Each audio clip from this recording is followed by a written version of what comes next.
Okay. Hi everybody, it's Dr. Cremers. Hi, and Kara. Okay, so my son just called me from Harvard. He's a senior at Harvard, and he said, gosh, can you help me? My friend who flew in from England is throwing up. He went to an Indian restaurant with my son, and my son is fine, but this other guy is throwing up, and he's been throwing up for like 5 hours, and he can't keep anything down. So I'm telling him what to do, not realizing Kara was a pediatric nurse for how many years? 8 years. Okay, 8 years. So I told my son what I said, but I want you to say what you said because I'm going to send this to my son and to the whole team. So I said, obviously just try to get Pedialyte, Pedilyte, any flavor, and try to start that, and no food, obviously, try to rest, a lot of clear liquids, and then when you start to get better, then you can start the brat diet, bananas, rice, applesauce, and toast, or any of those. And you said... And I said, if there's a lot of vomiting that's occurring, you really need to calm the stomach first. So after the last vomiting episode, wait for about 30 minutes and start introducing the Pedialyte at 1 to 2 tablespoons every 30 minutes until it's tolerable. Once the stomach is calm, you can have it as tolerated or as much as you can drink.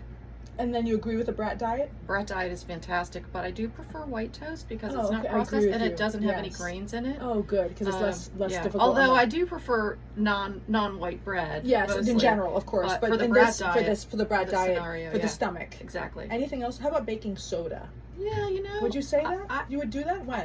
I don't have the baking soda thing, but really that's for the sodium content. And I think that just mixes really well with water, so it makes it easy to tolerate. But if you have access to Pedialyte, that's our preferred preferred line of action. So, and then I said to my son, make sure he doesn't stand up, because one thing I've seen many times is people are throwing up and they get so dehydrated, they go to the bathroom or they're going somewhere and they fall, they hit their head, they're in the emergency room. So we're trying to avoid that. So just in general, if you have anybody in your family, especially kids, that are throwing up and you feel like they're not keeping anything down, really try to avoid urgent care and emergency room unless they get a fever, they start losing vision or blacking out at all, obviously, terrible headache,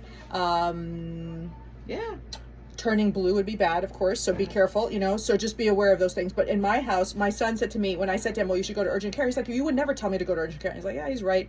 So those are the things I would do for my own child. Anything else you want to add? I just think that don't get overheated. So I think we like to stay under blankets, but staying a little more cool is a little bit better for your skin. It helps you to hydrate faster, and fresh air. Good, fresh air. Yes, my son asked for fresh air. Good, great. Thank you. Okay, everybody, good luck, Jacob. See you Bye. guys. Bye. Good luck.